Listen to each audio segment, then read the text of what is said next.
Halo, perkenalkan nama saya Yolanda Maharani dari kelas 12 MIPA 2 SMA Negeri 1 Bengkayang. Pada video kali ini saya akan menjelaskan materi tentang inti atom dan iptek nuklir. Bab 10, materi dalam pembelajaran fisika. A. Karakteristik inti atom. 1. Partikel penyusun inti.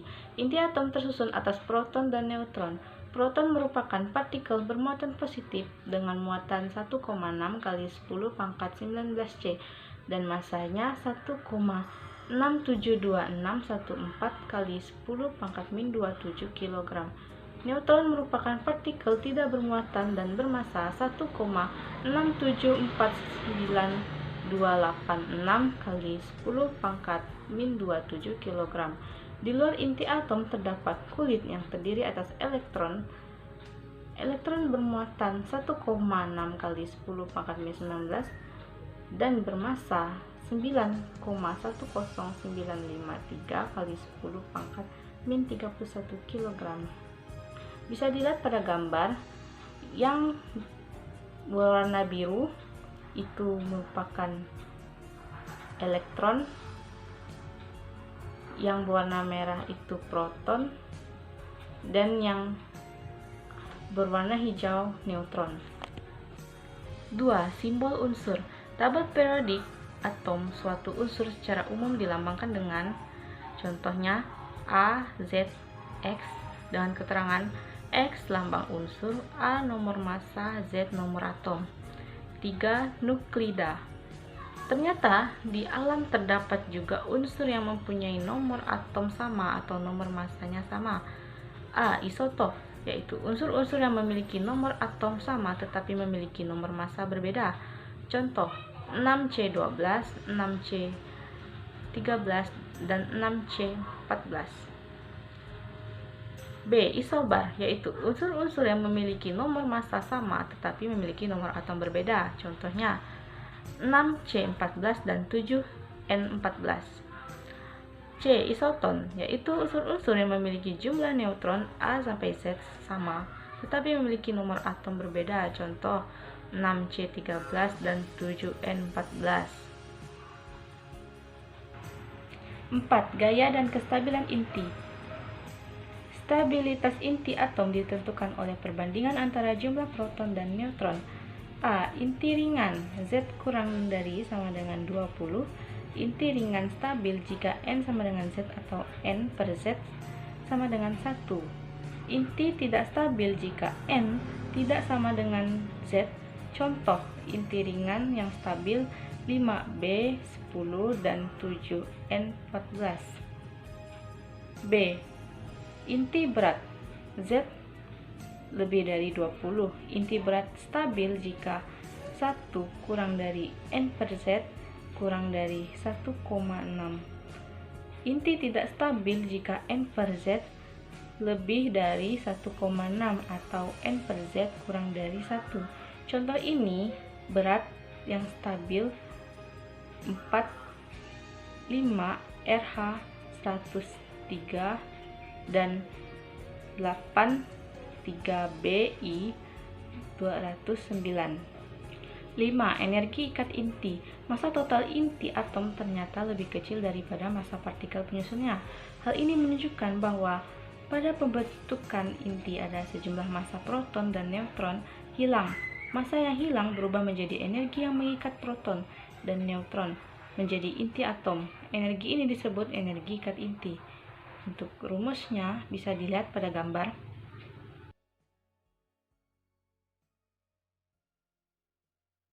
6. Reaksi inti. Reaksi inti merupakan reaksi yang terjadi pada suatu inti atom induk ditembak dengan partikel yang energi dan menghasilkan inti baru atau inti anak disertai pelepasan sejumlah energi. Reaksi inti dapat menghasilkan energi sangat besar. Untuk rumusnya bisa dilihat pada gambar.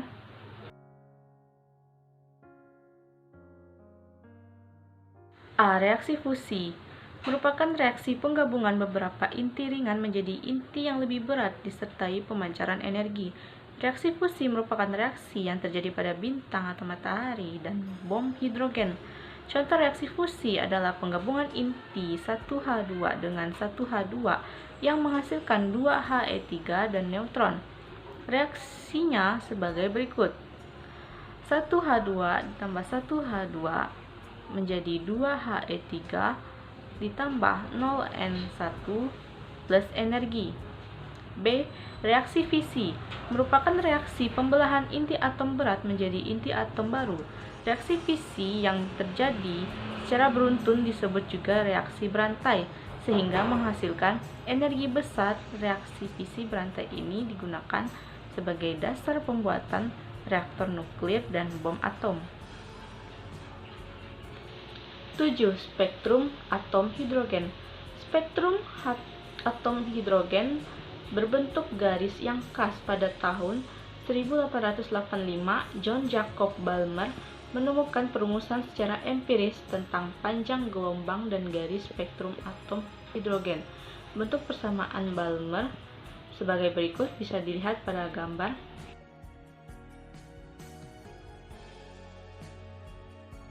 B. Radioaktivitas. Radioaktivitas adalah gejala terpancarnya partikel-partikel radioaktif akibat peluruhan atau disintegrasi inti dalam rangka menuju inti stabil. Inti-inti yang mengalami peluruhan ini disebut inti radioaktif. 1. Sinar-sinar radioaktif. A. Radiasi alfa. Radiasi alfa terbentuk saat suatu unsur radioaktif memancarkan partikel alfa dan membentuk unsur baru dalam proses yang disebut peluruhan alfa atau alfa decay. Sinar alfa mempunyai sifat-sifat sebagai berikut. 1. Sinar alfa merupakan inti atom helium yang bermuatan positif. Besar muatannya 2 kali muatan elektron. 2 kali 1,6 kali 10 pangkat min 19 C. Dan masanya kurang lebih 4 SMA. Sinar alfa memiliki 4 nukleon, 2 proton, dan 2 neutron. 2. Dapat menghitamkan pelat film yang dilewatinya. 3. Dapat membelok di dalam medan listrik dan medan magnet. 4. Memiliki daya ionisasi yang paling kuat dibanding sinar radioaktif lainnya. 5. Memiliki daya tembus paling lemah di antara sinar radioaktif lainnya. 6. Berjangkauan beberapa sentimeter di udara dan 10 pangkat min 2 mm di dalam logam. 7. Laju di udara kurang lebih 0,054 sampai dengan 0,07 C. B. Radiasi beta. Inti tidak stabil yang memiliki jumlah neutron paling lebih banyak daripada jumlah protonnya akan memancarkan partikel beta.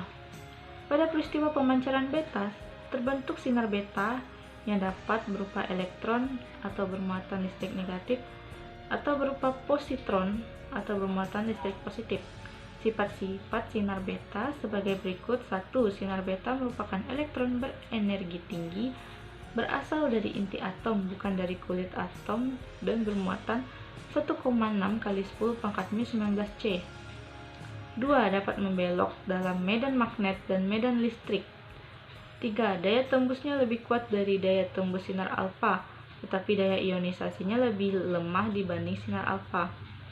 4. Laju di udara kurang lebih 0,32 C sampai 0,9 C. 5. Jangkauan di udara dan logam lebih jauh dibanding sinar alfa. C. Radiasi gamma. Radiasi gamma merupakan radiasi gelombang elektromagnetik yang dipancarkan oleh inti atom tereksitasi. Inti yang memancarkan sinar gamma memiliki nomor massa dan nomor atom tetap. Sifat-sifat sinar gamma sebagai berikut. 1. Sinar gamma tidak bermuatan listrik sehingga tidak membelok dalam medan listrik maupun dalam medan magnet. 2. Memiliki daya tembus paling kuat, tetapi daya ionisasinya lebih lemah di antara sinar radioaktif yang lain.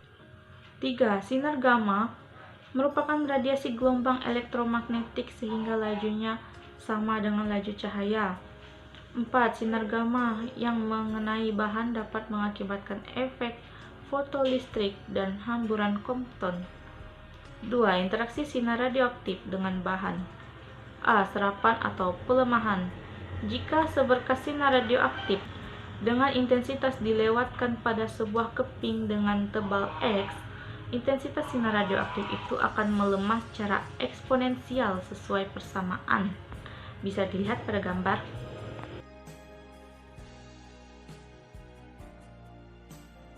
B. Ketebalan paruh atau half thickness atau HPL.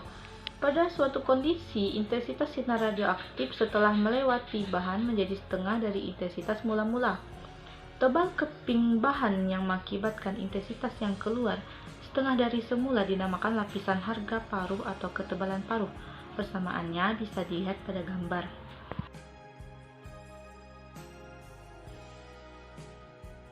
Tiga, peluruhan radioaktif merupakan perubahan spontan dari satu nuklida induk menjadi satu nuklida anak yang mungkin bersifat radioaktif atau tidak dengan memancarkan satu atau lebih partikel atau foton. A. Aktivitas radioaktif. Laju peluruhan inti radioaktif disebut sebagai aktivitas radioaktif. Aktivitas radioaktif dirumuskan sebagai berikut, bisa dilihat pada gambar.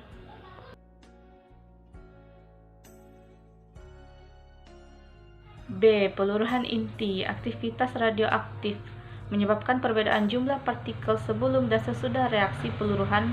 Hubungan antara jumlah partikel sebelum dan sesudah peluruhan dirumuskan sebagai berikut, bisa dilihat pada gambar.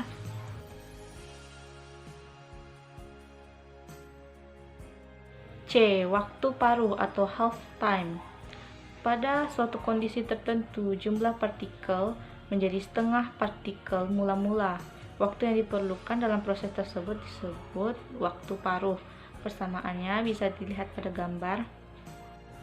C. Aplikasi iptek dan proteksi radiasi. 1. Aplikasi iptek nuklir di bidang energi. A. Reaktor fusi. Reaktor tokamak merupakan reaktor fusi pertama buatan ilmuwan Rusia Igor Yevgenyevich Taman dan Andrei Sakharov pada tahun 1950. Reaktor tersebut bergerak berdasarkan reaksi fusi antara deuterium dan tritium yang menghasilkan helium, neutron, dan energi.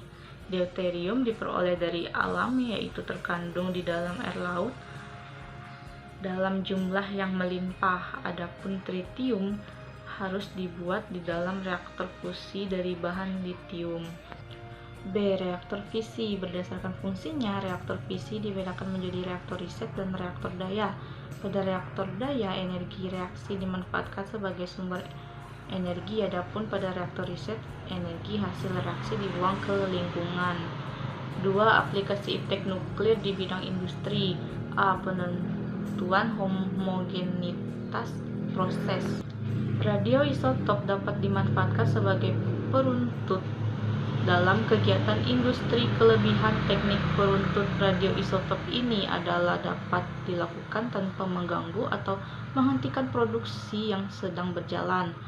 B. Pengelolaan lingkungan. Teknik iridiasi elektron dapat digunakan untuk membersihkan polutan-polutan yang terlepas ke lingkungan. Gas SOx dan NOx didinginkan dengan semburan air. Selanjutnya, gas amonia ditambahkan ke dalam campuran pada tabung pereaksi. Campuran tersebut diiridiasi dengan berkas elektron sehingga energinya bertambah. Akibat gas SOx berubah menjadi SO2, sedangkan NOx berubah menjadi NO3. Masih dalam pengaruh iridiasi, elektron kedua senyawa bereaksi dengan air membentuk asam nitrat dan asam sulfat. 3. Aplikasi iptek nuklir di bidang hidrologi. A. Penentuan gerak sedimen. Penentuan arah gerak sedimen menggunakan radioisotop krom 51, aurum 198, atau scandium 46. Teknik yang dilakukan yaitu menandai sedimen di pelabuhan dengan radioisotop atau dengan membuat endapan tiruan yang diaktifkan. Sedimen radioaktif dilepaskan ke dasar laut daerah yang diselidiki. Endapan radioaktif ini akan mengikuti gerak endapan asli. B. Penentuan kebocoran bendungan. Penentuan kebocoran bendungan dilakukan dengan melepaskan radioisotop pada tempat tertentu yang dicurigai sebagai tempat rembesan. Radioisotop akan larut dan bercampur dengan air sehingga apabila terjadi kebocoran pada bendungan, Air yang telah bercampur dengan radioisotop akan masuk dan bergerak mengikuti arah perembesan. 4. Aplikasi iptek nuklir di bidang kesehatan. Ada radioterapi, kedokteran nuklir, dan sterilisasi alat dan produk kesehatan. 5. Aplikasi iptek nuklir di bidang pangan. A. Pengendalian hama dengan teknik serangga mandul (TSM).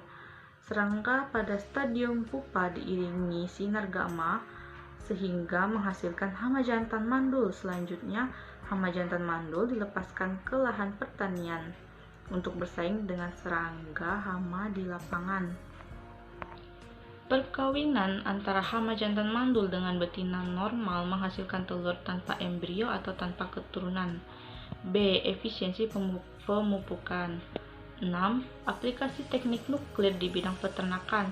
Penelitian nuklir dalam bidang peternakan mengarah pada peningkatan produksi ternak, perbaikan sistem reproduksi, kesehatan, dan manajemen ternak. Keuntungan penggunaan teknik nuklir dalam bidang peternakan yaitu kepekaan deteksi tinggi, akurat, efektif, efisien, aman, dan ekonomis. 7. Dampak dan proteksi radiasi. A. Dampak paparan radiasi. Pada umumnya, efek paparan radiasi dapat dibedakan menjadi efek stokastik dan efek deterministik. Pada efek stokastik, tidak terjadi kematian sel, hanya struktur selnya yang berubah. Efek deterministik adalah efek yang muncul apabila dosis yang diterima melebihi dosis ambang dan umumnya terjadi dalam waktu relatif singkat. B. Nilai batas dosis atau NBD. C. Prinsip proteksi radiasi. Ada 1 perisai, 2 jarak, 3 waktu. Perisai kita menggunakan pakaian atau sesuatu untuk melindungi dari paparan radiasi. Jarak, usahakan untuk tidak terlalu dekat dengan radiasi. Yang waktu, kita untuk dibatasi dalam melakukan sesuatu yang melibatkan radiasi sehingga meminimalisir dampak-dampak yang tidak diinginkan.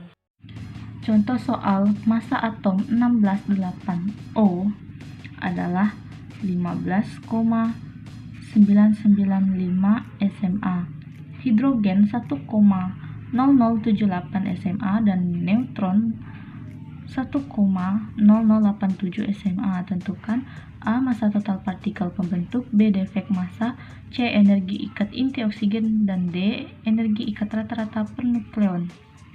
Diketahui MI sama dengan 15,995 SMA, MP sama dengan MH sama dengan 1,0078 SMA, MN sama dengan 1,0087 SMA, A 16, Z 8, neutronnya A dikurang Z sama dengan 16 dikurang 8 sama dengan 8. Jawab A. Massa total nukleon sama dengan massa total proton plus massa total neutron sama dengan 8 MP tambah 8 MN sama dengan 8 dikali MP tambah MN sama dengan 8 dikali 1,0078 ditambah 1,0087 sama dengan 16,132 SMA. Yang B, M sama dengan ZN MP tambah A kurang Z M N dikurang M I sama dengan 8 dikali 1,0078 ditambah 16 kurang 8 dikali 1,0087 dikurang 15,995 sama dengan 0,137 SMA. Yang C, E sama dengan M kali 931 MEV per SMA sama dengan 0,137 SMA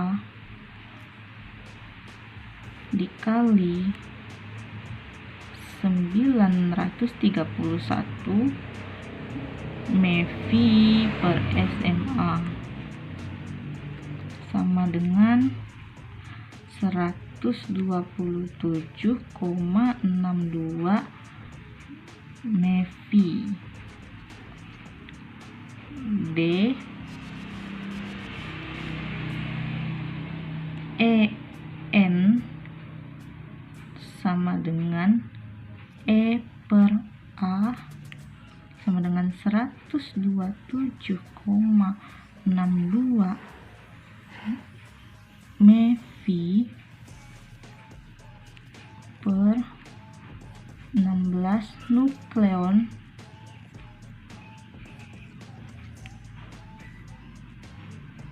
sama dengan 7,97625 MEV per nukleon.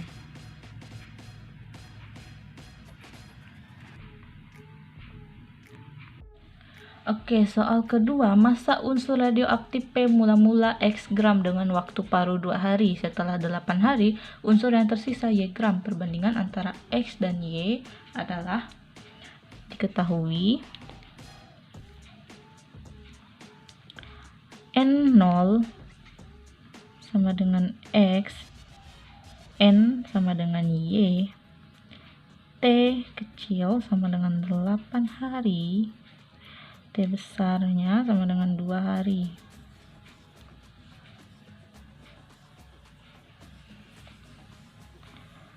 Jawab. Rumusnya N sama dengan setengah pangkat T per T. N dikali N0. Jadi Y sama dengan setengah pangkat 8 per 2 X. Pindah ruaskan, Y per X sama dengan 1 per 16. Kita balik, X per Y sama dengan 16 per 1. Jadi sama dengan 16 banding 1.